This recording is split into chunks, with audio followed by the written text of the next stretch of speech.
This is going to be another unit organization video, but it's going to be a little bit different. I'm going to be talking about how the VC, or the Viet Cong, or as they call themselves, the National Liberation Front in Vietnam, had as a general structure.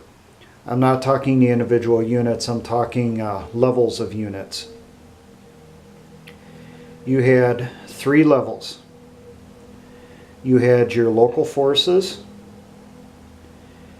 then your next level up was your regional forces, and the next level above that was your main force units. Your least experienced people were down at the local level or the village level. Your most experienced people were usually up in the main force units. Some of them were in the regional force units. Now, from what I've done some reading on this, a little bit of research, the people in the main force units, especially officers, would have been sent to North Vietnam. They would have received official training from actual training sites, where down at the local level that couldn't happen because people would notice when the farmer was not there. Now at your local level, that's where you would have your farmer by day, your VC by night.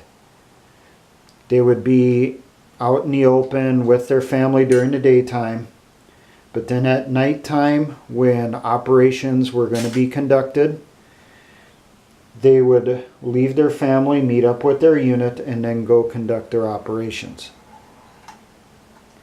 Now, how can we modify that to suit our requirements? Now, first off, I'm going to say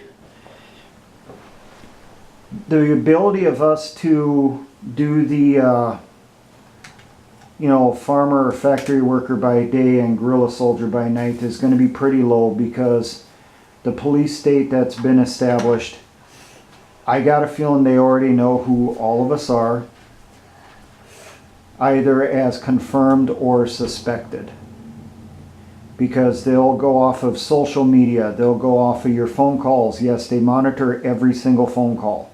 Doesn't matter if it's a landline or if it's a cell phone. The NSA has multiple facilities across the U.S. that capture every single phone call. They record every word, every syllable, every sound. They also monitor social media, every post you put out, every video, every little comment you make, every website you visit. So they already have a good idea of who the guerrillas are going to be, who's the people that'll stand against them. And as we've been learning over the past few months here, even though we have Trump in the White House, we still have globalist holdovers or globalist cancer within our government who still have that information, and they're making sure that nothing happens to it for when they go operational against us. So that means a lot of us, especially those of us that are training with militias, we're probably going to have to be along the regional force level or possibly a main force level.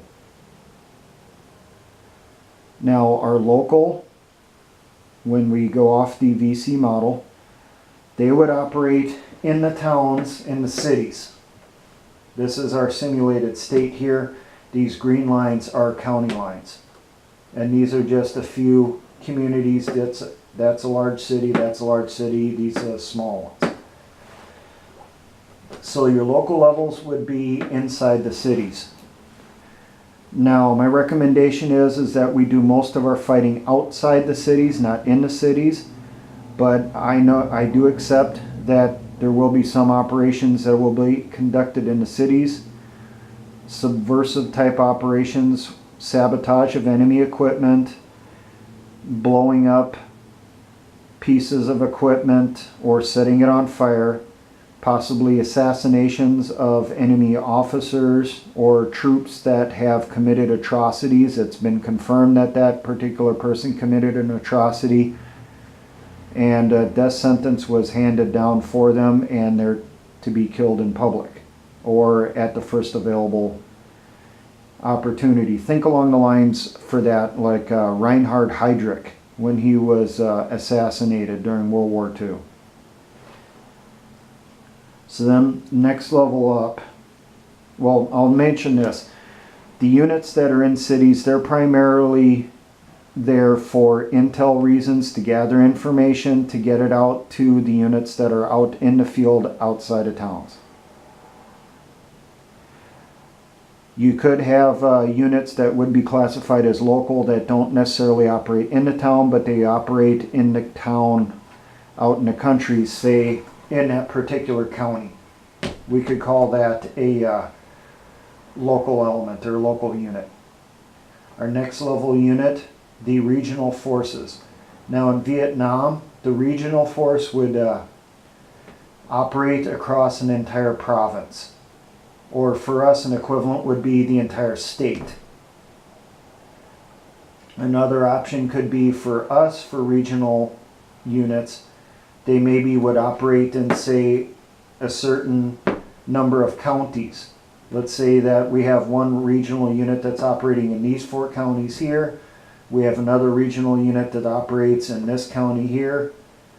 Another regional unit that operates in these 3 here, another one here, and another one in there.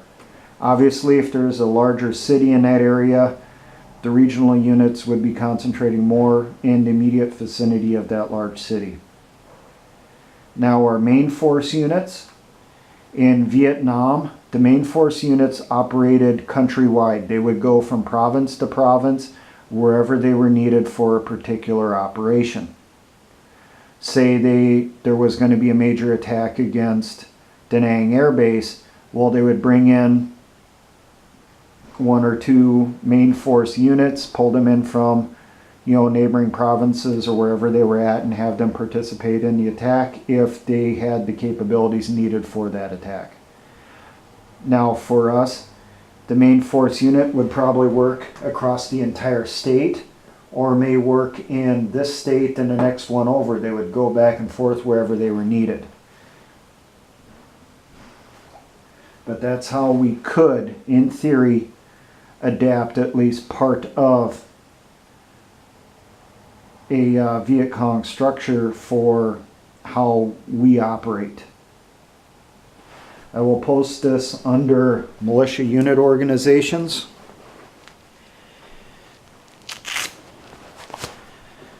Now, for more information on this, look up online. There's not a hell of a lot. There's only a few sites that I keep getting directed right back to. So you should not have an issue with finding the same information I was looking up. Now for all my militia brothers, always remember, essayons.